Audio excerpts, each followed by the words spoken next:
अस्सलाम वालेकुम दोस्तों। वीडियो की तरफ आगे जाने से पहले आप हमारे चैनल को सब्सक्राइब कर लें ताकि ऐसी ही कहानियाँ आपको वक्त पर मिलती रहें। मेरा नाम तहमीना है। मेरी उम्र सिर्फ 16 साल थी जब एक रात मुझे मजबूरी में अपने घर से भागना पड़ा। जी हाँ, मजबूरी में, और मजबूरी भी ऐसी थी कि भागने के अलावा कोई चारा नहीं था। मैं और मेरे चाचू का खानदान, हम लोग एक ही घर में रहते थे। मेरा इस दुनिया में मेरे बाबा के अलावा कोई भी नहीं था। मैं बहुत समझदार थी, इसलिए 16 साल की उम्र में ही मैंने मैट्रिक कर लिया था। मेरे बाबा मुझे आगे पढ़ाना चाहते थे, जबकि मेरे चाचू कहते थे कि इसको नहीं पढ़ाएं, आप इसको डॉक्टर बनाएंगे तो सारी दौलत इसको डॉक्टर बनाने में ही लग जाएगी। लेकिन मेरे बाबा कहते थे कि मेरी एक ही बेटी है, मैं इस पर अपनी सारी दौलत लगा दूंगा। दरअसल सारी दौलत थी मेरे बाबा की ही, चाचू को तो बस उन्होंने घर में रखा हुआ था। पर एक दिन अचानक से मेरे बाबा की तबीयत बहुत ख़राब हो गई। हम उनको डॉक्टर के पास ले जाना चाहते थे, पर चाचू ने कहा कि इनको थोड़ा सा नमक खिला दो पानी में डाल के, बिल्कुल ठीक हो जाएंगे। मेरे बाबा का ब्लड प्रेशर हाई था और वो दिल के भी मरीज थे। नमक ने उनके लिए जहर का काम कर दिया और वो इस दुनिया से चले गए क्योंकि इनको हार्ट अटैक आ गया। मैं कहती रही कि पहले चेक कर लें, इसके बाद कोई टोटका करें, लेकिन मेरे चाचू ने कहा कि थोड़ा सा पढ़ क्या लिया, अभी से डॉक्टर बन गई हो। मुझे यकीन था कि उन्होंने ये जानबूझ के किया है। मेरे पापा इस दुनिया से जा चुके थे और 10 दिन बाद ही उन लोगों ने मेरी शादी अपने बेटे के साथ करवाने की बात कर दी, जो कि नशा करता था। किसी लड़की को पसंद करता था जो उसको मिली नहीं, उसने नशा करना शुरू कर दिया। जब मैंने इनकार किया तो उन सब ने मिलकर मुझे मारा और कहा कि शादी नहीं करेगी तो इस घर में नौकरानी बन के रहेगी। उन लोगों ने मुझ पर 15 दिन में इतने जुल्म कर दिए थे कि जिसके बारे में मैंने कभी सोचा भी नहीं था। मैं वहां से भाग गई क्योंकि वो लोग जबरदस्ती मेरा निकाह करवाना चाहते थे। उन्होंने कहा कि अंगूठा लगवा लेंगे इससे, ऐसी कौन सी बात है। इसीलिए मैं एक रात मौका देखकर वहां से भाग गई और भागते भागते न जाने कहाँ जा रही थी, ये मैं नहीं जानती थी। आंखों में आंसू थे और जब मैं सड़क क्रॉस कर रही थी तो एक गाड़ी से टकरा गई, लेकिन गाड़ी वाले ने सही वक्त पर गाड़ी रोक ली थी। मुझे ज्यादा जख्म नहीं लगे। जब मेरी आंख खुली तो मैं बहुत बड़े बंगले में थी और एक औरत खड़ी थी जो बहुत ही ज्यादा खूबसूरत और शहाना कपड़े पहने हुए थी। ऐसा लगता था कि कोई मलका है।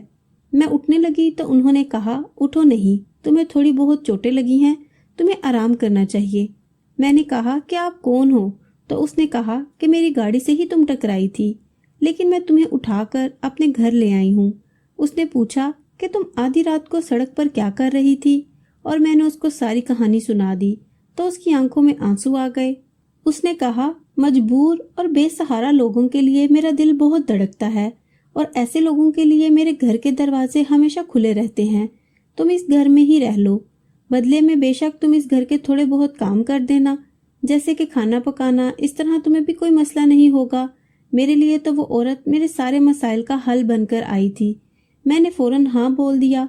2 दिन में मैं ठीक हो गई और उठकर किचन में गई खाना बनाने के लिए, तो ये देखा कि ये घर तो नौकरों से भरा हुआ था। किचन में एक खानसामा पहले से मौजूद था जिसकी एक टांग नहीं थी। वो टेबल पर बैठे हुए ही सब्जी वगैरह बनाया करता था। उम्र में काफी बड़ा था। उसने मेरे सर पर हाथ रखा और मुझे बेटी कहा।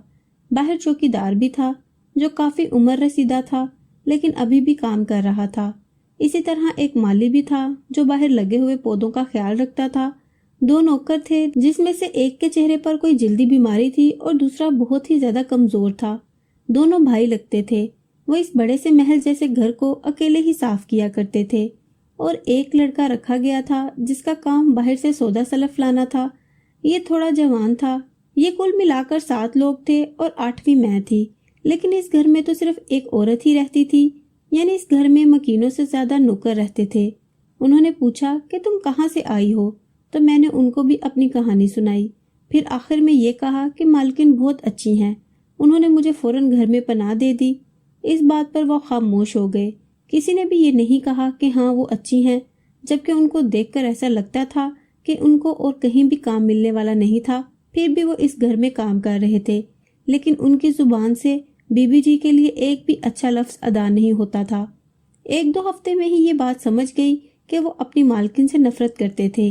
जैसे कि वो खानसामा, उसकी तो एक टांग नहीं थी तो फिर उसको काम कहाँ मिलना था। इसी तरह वो चौकीदार भी इतना बूढ़ा हो गया था कि वो किसी चोर को रोक नहीं सकता था, फिर भी मालकिन ने उसको काम पर रखा हुआ था।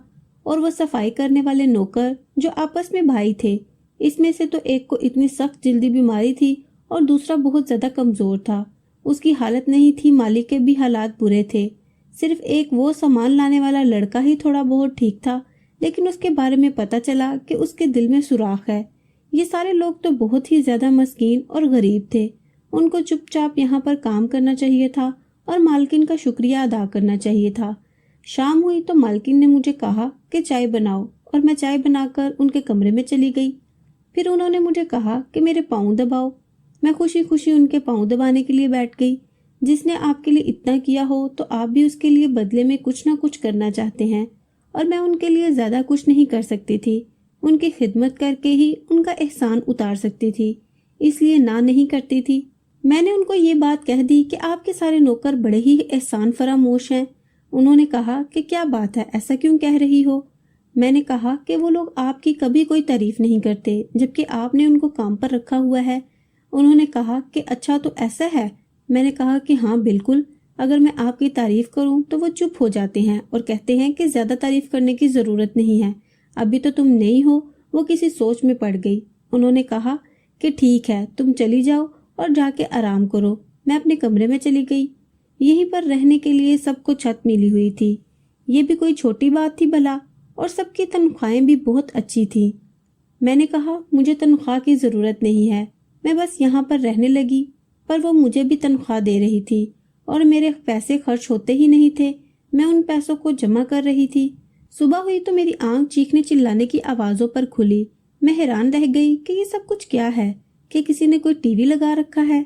लेकिन ये आवाजें तो घर के अंदर से आ रही थी और सारे लोग ही चीख चिल्ला रहे थे। जब मैं अंदर आई तो सामने का मंजर देखकर हैरान रह गई। वो सारे नौकर बुरी तरह दर्द से करा रहे थे। अपनी कमर पर हाथ रखे आहिस्ता आहिस्ता बाहर जा रहे थे, और मालकिन के हाथ में एक हंटर था। वो बहुत थकी हुई लग रही थी। जब मैंने उनको देखा तो मैं घबरा गई। उन्होंने कहा कि मेरे लिए शरबत बनाओ और मेरे कमरे में ले आना। मेरे आने से पहले मालकिन उन सबको हंटर से मार रही थी। मुझे तो ये सब कुछ बहुत अजीब लग रहा था। मेरे तो पाँव से जान ही निकल गई। मैंने शरबत बनाया और डरते हुए उनको दे दिया। उसके बाद मैं वापस आई तो वो सब लोग बहुत ही ज्यादा थके हुए और दर्द में लग रहे थे। मैंने पूछा कि क्या हुआ है तुम लोगों के साथ, तो कोई भी जवाब नहीं दे रहा था। जब वो बूढ़ा नौकर जिसकी एक टांग नहीं थी चीख उठा, उसने कहा कि वही हुआ है हमारे साथ जो हमारे साथ पहले होता है। इससे पहले भी हो चुका है और इस दफा तुम्हारी वजह से हुआ है। तुमने ही हमारी शिकायत लगाई थी ना। और वो हमें मारते हुए यही कह रही थी कि अच्छा मैं बड़ी जालिम हूँ, मैंने कभी तुम लोगों का ख्याल नहीं रखा। उसने कहा कि तुम भी ख्याल से रहना, जिस दिन तुम्हारे से कोई गलती हो गई तो वो तुम्हारे साथ भी यही करेगी। ये बात याद रखना कि इस घर में गलती की माफ़ी नहीं है। मैं हैरान रह गई। वो लोग पहले तो मुझसे थोड़ी बहुत बात कर लेते थे, अब तो मेरी तरफ देख भी नहीं रहे थे। मेरी आंखों में आंसू आ गए कि मेरी वजह से इन सब के साथ ऐसा हुआ, और मैं हैरान इस बात पर थी कि मालकिन ने उनको इतनी बुरी तरह मारा, बिना ये सोचे कि इनमें से कोई माजूर था तो किसी को कोई बीमारी थी और कोई बहुत ही ज़्यादा उम्र रसीदा था। मैंने दोपहर का खाना भी नहीं खाया। मैं बाहर जाकर बैठ गई। जब माली बाबा वहाँ पर आए, उनको भी मार पड़ी थी, लेकिन वो मेरे पास आकर बैठ गए और उन्होंने कहा कि बेटी तुम्हारी गलती नहीं है, तुम्हें पता नहीं था, लेकिन ये औरत बहुत ही ज़्यादा जालिम है। दरअसल मैं इस खानदान का सबसे पुराना नौकर हूँ। मालकिन की शादी एक बहुत ही जालिम इंसान से हुई थी जो इसी तरह उनको मारता था। इस वक्त उनकी उम्र कम थी, शायद तुम्हारे जितनी ही थी। उनको इस वक्त भी बहुत गुस्सा आता था, लेकिन उनके सामने जो मर्द था वो बहुत ही ज़्यादा सख्त मिजाज था और उनकी टक्कर का था। एक दिन तो उसने उनको इतना मारा कि उनका हमल ज़ाया हो गया था। उसके बाद अचानक से ही वो शख्स बहुत बीमार रहने लगा और 1 महीने के अंदर ही इस दुनिया से चला गया। जबकि कोई बूढ़ा इंसान नहीं था, 30 साल जवान मर्द था और उसको कोई बीमारी नहीं थी, लेकिन वो इस दुनिया से चला गया। वो अपनी बीवी के लिए बहुत ज़्यादा दौलत छोड़ गया। उन्होंने दोबारा किसी से शादी नहीं की, लेकिन ये भी बहुत ज़्यादा जालिम बन गई। और तुम्हें पता है, इस घर को संभालने के लिए ये अच्छे से अच्छे नौकर रख सकती थी, जवान और खूबसूरत और पढ़े लिखे भी। لیکن یہ مسکین لوگ لے کر آتی تھی جو بہت زیادہ مسکین ہوتے ہیں، جو اپنے لیے کچھ کر نہیں سکتے، کچھ بول نہیں سکتے، اور ان کو اس نوکری کی شدید ضرورت ہوتی ہے۔ میں سوچنے لگی کہ مجھے بھی تو اسی طرح اٹھا کر لائی تھی، میں بھی کہیں جا نہیں سکتی تھی، میرے پاس گھر بھی نہیں تھا۔ میں نے کہا کہ مالی بابا میں کیا کروں، میرے پاس تو جانے کا کوئی راستہ بھی نہیں ہے۔ انہوں نے کہا کہ تم ان کے سامنے کسی کی کوئی بات نہ کیا کرو اور کوشش کرو کہ تم سے کوئی غلطی نہیں ہو تو سارا کچھ ٹھیک ہی رہے گا۔ لیکن کبھی کبھی بیگم صاحبہ کو پتہ نہیں کیا ہو جاتا ہے کہ وہ بلا وجہ بھی سخت تشدد کرنے لگتی ہیں۔ ان کو غریب لوگوں سے بہت نفرت ہے، ان کے اندر بہت زیادہ غرور ہے۔ وہ پتہ نہیں کیسے ایسی انسان بن گئی، لیکن اب وہ کوئی اچھی انسان نہیں ہے۔ اب تم یہ باتیں ان کو مت بتانا، پہلے ہی تمہاری وجہ سے سب کو بہت مشکل اٹھانی پڑی ہے۔ میں نے کہا کہ میری توبہ، میں ایسی کوئی بات ان کے سامنے نہیں کروں گی، اپنی زبان سے ایک لفظ نہیں نکالوں گی۔ لیکن یہ تو وہی بات ہو گئی کہ میں ایک دوزخ سے نکل کے دوسری دوزخ میں چلی گئی کہ میں یہاں سے جا نہیں سکتی۔ میرے ایک ماموں تھے جو کراچی میں رہتے تھے۔ کراچی جانا میرے لیے آسان نہیں تھا، لیکن یہاں پر اتنی مصیبت ہو تو انسان تھوڑی بہت مشکل اٹھا ہی لیتا ہے۔ میں کراچی جا سکتی تھی، وہ کوئی اچھے ماموں نہیں تھے، انہوں نے کبھی ہماری خبر نہیں لی تھی، آگے پیچھے کبھی سلام دعا بھی نہیں کرتے تھے۔ مجھے کبھی کبھی عید تہوار پر فون آ جاتا تھا یا کوئی فرمائش کرنی ہوتی تھی کہ فلاں چیز چاہیے تو وہ فون کر دیتے تھے۔ ویسے بھی کہتے ہیں کہ ماں مر جائے تو ماں والے رشتہ دار ویسے ہی آپ کے لیے پرائے ہو جاتے ہیں۔ میرے ساتھ بھی یہی معاملہ تھا، لیکن اگر میں ان کے پاس جاتی اور یہ کہتی کہ مجھے سہارا دیں تو مجھے اپنے گھر میں تو رکھ لیتے، کم سے کم 2 وقت کی روٹی تو دے دیتے۔ آخر میں ان کی بہن کی بیٹی تھی اور ان کے گھر میں کوئی مرد بھی نہیں تھا، ان کی اپنی 4 بیٹیاں تھیں۔ شاید وہاں پر میں ایسے ڈری ہوئی تو نہیں رہتی، لیکن مالی بابا نے مجھے ایسی بات بتائی کہ میں حیران رہ گئی۔ انہوں نے کہا کہ اس گھر میں لوگ آتے اپنی مرضی سے ہیں پر جا نہیں سکتے، تم جانے کی بات کرو گی تو تم سے وجہ مانگی جائے گی۔ تم کیا وجہ بتاؤ گی؟ کیونکہ یہاں سے جانے کی کوئی وجہ نہیں ہے، ہمیں یہاں رہنے کے لیے چھت ملی ہوئی ہے، اچھا کھانا ملتا ہے، تنخواہ بھی باقی جگہوں سے 4-5 ہزار زیادہ ہی ملتی ہے۔ کیا کہو گی تم؟ اگر تم کہو گی کہ آپ کے مظالم کی وجہ سے جا رہی ہوں تو وہ اور ظلم کرے گی۔ میں نے کہا کہ اس کا مطلب ہے میں یہاں پر پھنس گئی ہوں، کیا مجھے یہاں سے بھاگنا پڑے گا؟ مالی بابا نے کہا کہ بھاگ جانا کوئی حل نہیں ہوتا، تم چپ چاپ یہاں پر رہو، کسی سے زیادہ بات مت کرو، جیسے باقی رہتے ہیں رہو۔ میں بھی باقیوں کی طرح رہنے لگی تھی، بس سر جھکا کر اپنا کام کرتی رہتی تھی۔ اب مجھے پتا چلا تھا کہ وہ لوگ زیادہ بات کیوں نہیں کرتے تھے، لیکن آپ مصیبت کے آس پاس پھر رہے ہوں اور سوچیں کہ آپ پر مصیبت نہیں آئے گی، ایسا نہیں ہوتا۔ مجھ پر بھی ایک مصیبت آنے والی تھی اور بہت جلد آنے والی تھی، بس مجھے اس کے بارے میں پتہ نہیں تھا۔ لیکن غلطی میری تھی، وہ دن میری زندگی کا سب سے برا دن تھا، کیونکہ اس دن مالکن ہال میں بیٹھی تھی اور میں ڈسٹنگ کر رہی تھی۔ ان کو دیکھ کر اب نہ جانے کیوں مجھے ڈر لگنے لگتا تھا، میں بہت زیادہ ڈر جاتی تھی، یہ سوچ کے کہ کہیں مجھ سے کوئی غلطی ہو گئی تو میرا بھی وہی حال ہوگا۔ میرے ہاتھ پاؤں کانپنا شروع ہو جاتے تھے، آخر میری عمر ہی کتنی تھی۔ اب تو کہیں نہ کہیں یہ بھی سوچنے لگی تھی کہ مجھے یہاں نہیں آنا چاہیے تھا، پر انسان کا پتہ نہیں چلتا کہ وہ کیسا ہے، اور مجھ سے پہچاننے میں غلطی ہو گئی تھی۔ جیسا مالی بابا نے کہا تھا، میں یہاں سے اپنی مرضی سے نہیں جا سکتی تھی، اور اگر بھاگ گئی تو اس میں بھی خطرہ تھا، کیونکہ اگر میں پکڑی جاتی تو پھر میرے ساتھ بہت برا ہونے والا تھا۔ میں یہی سب کچھ سوچ رہی تھی کہ میرے ہاتھ سے ایک گلدان گر گیا جو شاید بہت ہی زیادہ مہنگا تھا۔ مجھے تو ایسا لگا کہ جیسے میرے ہاتھ سے کوئی بم گر گیا اور اب میں بھی اس کے ساتھ مر جاؤں گی۔ مالکن نے فوراً میری طرف دیکھا، 2 پل خاموشی کی نظر ہوئے۔ مجھے امید تھی کہ وہ کہہ دیں گے کہ چلو کوئی بات نہیں، کیونکہ یہ میری پہلی غلطی تھی، لیکن وہ میری طرف بڑھی اور مجھے پاگلوں کی طرح مارنے لگی اور چلانے لگی کہ 2 ٹکے کی لڑکی، تیری اتنی جرت، تو نے میرے گھر میں نقصان کرنا شروع کر دیا، میں تجھے نہیں چھوڑوں گی۔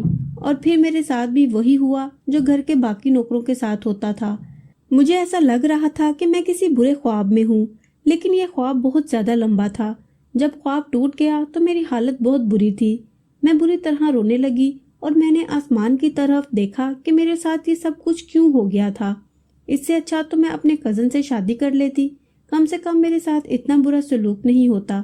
سب نوکروں کو مجھ سے بہت زیادہ ہمدردی ہو رہی تھی، کیونکہ جو ان کے ساتھ ہوتا تھا وہ میرے ساتھ بھی ہو گیا تھا۔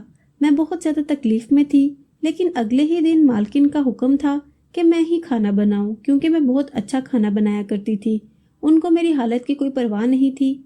मैं हैरान थी कि ये वही औरत है जो उस दिन मुझसे इतनी हमदर्दी जता रही थी और मुझे कह रही थी कि तुम मेरे साथ चलो, सब कुछ ठीक हो जाएगा। हम सब लोग यहाँ पे फंस चुके थे, यहाँ से निकल नहीं सकते थे।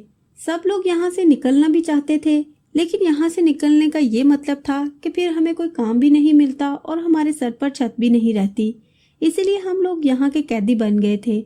लेकिन क्या हम सारी जिंदगी इस औरत का जुल्म बर्दाश्त करते रहते और हमारे साथ ही सब कुछ होता रहता? हमें इसकी अक्ल ठिकाने लगाने की जरूरत थी। लेकिन ये कोई आसान काम नहीं था, क्योंकि मेरी तरह बाकी सब भी इससे बहुत ज्यादा डरते थे और अब मैं तो सब देख चुकी थी। एक दिन तो हद ही हो गई। उसके घर में उससे मिलने के लिए कोई आदमी आया और उसने मुझे इस आदमी के सामने पेश कर दिया। वो मुझे कमरे में छोड़कर खुद बाहर चली गई और इस आदमी को कहा कि वो जो मर्जी कर सकता है। लेकिन इस आदमी को खुदा का खौफ आ गया, क्योंकि मैंने उसके कदमों में बैठकर उनसे कहा कि मुझे छोड़ दो, मैं किसी की बेटी हूँ। मेरा बाप बहुत शरीफ इंसान था। वो इंसान शायद बहुत ही बुरा हो, पर उसने किसी के साथ इतना बुरा नहीं किया था। तभी तो उसको खुदा का खौफ आ गया और उसने कहा कि ठीक है, वैसे भी वो औरत के बारे में जानता था। उसने कहा कि तुमसे पूछे तो यही कहना कि जो वो चाहती थी वो हो गया है, नहीं तो ये तुम्हें बाद में और भी ज्यादा तंग करेगी। मैंने कहा कि हमारी मदद क्यों नहीं करते? तो उसने कहा कि मदद नहीं कर सकता। अब तो ये बात भी साफ थी कि बाहर का कोई बंदा हमारी मदद नहीं कर सकता था। जो भी करना था हमने खुद ही करना था। मैंने जब ये बात बाकियों से की तो उनका कहना था कि नहीं, हम ऐसा कुछ नहीं करेंगे। ये औरत बहुत खतरनाक है, ये हम सबको जान से मार डालेगी और अगर हम यहाँ से निकल जाएं तो कहाँ जाएंगे? भूख से मर जाएंगे। ना हमको कोई नौकरी मिलेगी, ना हमारे सर पर छत रहेगी। यहाँ तो खाना मिलता है, लेकिन किस तरह मिलता है ये तो हम सब ही जानते थे। जो भी हो रहा था वो ठीक नहीं था, लेकिन ये लोग कुछ भी करना नहीं चाहते थे। ये बहुत डरे हुए थे। ये मस्कीन गरीब थे, आगे पीछे कोई भी नहीं था। लेकिन मैंने सोच लिया था कि कुछ ना कुछ करना ही होगा। एक दफा फिर ऐसा हुआ कि गलती एक इंसान की थी और सजा सबको मिली, और इस बार तो हम लोगों को ज्यादा अफसोस हुआ क्योंकि हमारी गलती नहीं थी, लेकिन हमें सजा मिली थी। कभी कभी कुछ काम करना बहुत आसान होता है, लेकिन हम इतने डरे होते हैं कि हम अपने लिए उस काम को बहुत मुश्किल समझ लेते हैं। जो इंसान बाहर से सामान लेकर आता था, मैंने उसे कहा कि वो नींद की दवाई लेकर आए और खाना मैं बनाती थी। मैंने वो दवाई खाने में मिला दी। जब वो गहरी नींद सो गई तो हमने उसे उठाकर एक कमरे में बंद कर दिया। इस कमरे से आवाज भी बाहर नहीं जाती थी। हमने उसके मोबाइल भी ऑफ कर दिया और मैंने लोगों को इसके नंबर से मैसेज कर दिया कि कुछ अरसे के लिए बाहर के मुल्क जा रही हूँ और किसी से राब्ते में नहीं रहूंगी। मैंने स्टेटस लगा दिया था कि ये बात सबको पहुंच जाए। जब उसकी आंख खुली तो कमरे में तन्हा थी, बाहर नहीं निकल सकती थी। हमने उसको खाने पीने के लिए 3 दिन तक कुछ नहीं दिया। तीसरे दिन हमने उसको सिर्फ पानी दिया। वो बुरी तरह चिल्ला रही थी। हमने उसको कहा कि तुमने जो हमारे साथ किया है ये उसकी सजा है। तुम्हें क्या लगता है कि तुम जुल्म करती रहती और हम बर्दाश्त करते रहते? अब तुम्हारी औकात सिर्फ इतनी है कि तुम अब खाने और पीने के लिए हमारी मोहताजी करोगी। इसके लिए ये बहुत बड़ी सजा थी, क्योंकि इसने सारी जिंदगी बड़ी शहाना गुजारी थी और इसके नौकर ही इसके सामने खड़े हो गए थे और इस पर जुल्म कर रहे थे। हमने इसको बिल्कुल भी नहीं मारा। इसके लिए यही सजा काफी थी कि वो भूखी प्यासी रहे, गंदे कपड़ों में रहे, उसे नहाने के लिए पानी ना मिले और खाने के लिए खाना ना मिले। उसके लिए यही काफी था। पहले तो वो अपनी अकड़ से हटती ही नहीं थी, कहती थी कि मुझे बाहर आने दो, फिर देखो मैं क्या करती हूँ। पर इंसान ये समझता है कि जिंदगी की सबसे जरूरी चीज एक घर, एक गाड़ी, दौलत और अपनी मर्जी से आना जाना होता है। लेकिन इस जिंदगी की सबसे जरूरी चीज होती है पानी और खाना, चाहे वो जैसा भी हो। जब इंसान को इन दोनों चीजों से महरूम कर दिया जाए तो फिर वो एक गिलास पानी और एक आधी रोटी के लिए भी कुछ भी करने को तैयार हो जाता है। लेकिन हम इतने बेवकूफ नहीं थे कि उसको माफ कर देते और फिर इसको मौका दे देते कि हमें तंग कर सकती। जब वो अपने गुनाह कबूल कर चुकी तो उसके बाद हमने पुलिस को बुला लिया और पुलिस को कहा कि उसने हमें यहाँ पर कैद रखा हुआ था और ये हम पर जुल्म करती थी। उसके बाद हमने उसके घर से इतनी दौलत उठा ली जितनी हमें जरूरत थी। इससे ज्यादा की हमें जरूरत नहीं थी, क्योंकि हमें पता था कि वो पुलिस के चुंगल से भी जल्दी निकल जाएगी। हम सब ने अपना अपना हिस्सा लिया और पैसा ले लिया कि हर कोई अपना कारोबार बनाकर बैठ सकता था। सब लोग अपने अपने रास्ते चले गए। सब ने मेरा शुक्रिया अदा किया कि तुमने हमें गफलत से जगाया, नहीं तो हम सारी जिंदगी इसका जुल्म बर्दाश्त करते रहते। और वो लड़का जो सामान लाया करता था, जिसकी उम्र 30 साल थी और उसका नाम अली था, मैंने उसके साथ शादी कर ली। आज हम दोनों एक साथ ही खुश हैं और हमें पता है कि हम दोनों इस मुसीबत से बच गए हैं। इसीलिए एक दूसरे की इज्जत करते हैं और एक दूसरे के साथ खुश रहते हैं। शायद यही मेरी किस्मत में लिखा था। मुझे अपनी जिंदगी से कोई शिकायत नहीं है।